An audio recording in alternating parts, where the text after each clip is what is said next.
नमस्कार. गडचिरोली नगर परिषदेच्या online chatbot प्रणालीवर तुमचे स्वागत आहे.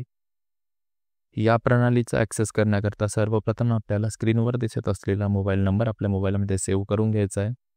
त्यानंतर व्हॉट्सॲपवर जाऊन आपल्याला या ठिकाणी हाय असा मेसेज पाठवायचा आहे. हा मेसेज पाठवल्यानंतर काही क्षणातच आपल्यासमोर अशा पद्धतीचा एक रिप्लाय येईल. या रिप्लायमध्ये इंग्लिश आणि मराठी 2 भाषांपैकी मराठी ही भाषा मी सध्या निवडतोय. ही भाषा निवडल्यानंतर या ठिकाणी आपल्याला नगर परिषदेच्या सेवा दिसतील. सर्वप्रथम आमच्याबद्दल आपण माहिती घेऊया. यानंतर आमच्याबद्दलवर क्लिक केल्यानंतर नगर परिषदेसंदर्भात तुम्हाला जी बेसिक इन्फो असेल ती स्क्रीनवर दिसेल. त्यानंतर परत मुख्य मेनू मी निवडतोय. मुख्य मेनू निवडल्यानंतर या ठिकाणी तुम्हाला जर कर भरायचं असेल तर कर भरणावर क्लिक केला किंवा इतर सेवांसाठी कर भरणं निवडल्यानंतर तुम्हाला पाणी कर भरायचा आहे किंवा मालमत्ता कर भरायचा आहे, तर मग आपण मालमत्ता कर निवडतो इथे.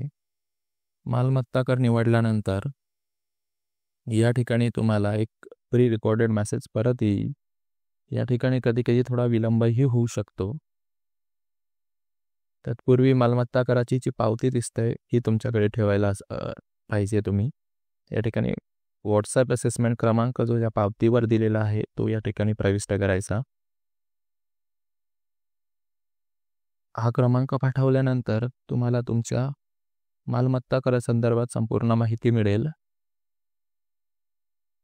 ही माहिती मिळवता असताना या ठिकाणी लक्षात घ्या, आपण व्हॉट्सॲप असेसमेंट क्रमांक हा व्यवस्थितरित्या सादर करायला पाहिजे. हे केल्यानंतर देयकाची रक्कम तुम्हाला स्क्रीनवर दिसत आहे. या ठिकाणी कर भरणावर क्लिक करायचं. त्यानंतर एका ऑनलाईन पोर्टलवर तुम्हाला घेऊन जाईल. या ठिकाणी तुम्हाला कुठलीही माहिती भरण्याची तेवढी आवश्यकता नाही. फक्त व्हॉट्सॲप असेसमेंट नंबर तुमच्याकडे असायला हवा, जो याआधी तुम्ही व्हॉट्सॲपवर एंटर केला आहे. नंबर या ठिकाणी एंटर करतोय. गेट प्रॉपर्टी डिटेलवर क्लिक करतोय. हे केल्यानंतर या ठिकाणी तुम्हाला स्क्रीनवर बघा दिसत आहे एक सिलेक्टचं ऑप्शन आणि प्रॉपर्टी नंबर पण दिसत आहे. ओनरचं नाव दिसत आहे. हे तुमचंच नाव असल्याची एकदा खात्री करून घ्या. त्यानंतर त्यावर सिलेक्टवर क्लिक करायचं. सिलेक्टवर क्लिक केल्यानंतर या ठिकाणी 2024 साठीचा बिल दिसलेला आहे. या ठिकाणी आपली मेल ID टाकायची. त्यानंतर मोबाईल नंबर टाकायचा आणि टोटल टॅक्स तुम्हाला दिसतोय 2338 रुपये. हे केल्यानंतर एक्सेप्ट टर्म अँड कंडिशन या चेकबॉक्सवर क्लिक करायचं. त्यानंतर पे नाव या पर्यायावर क्लिक करायचं.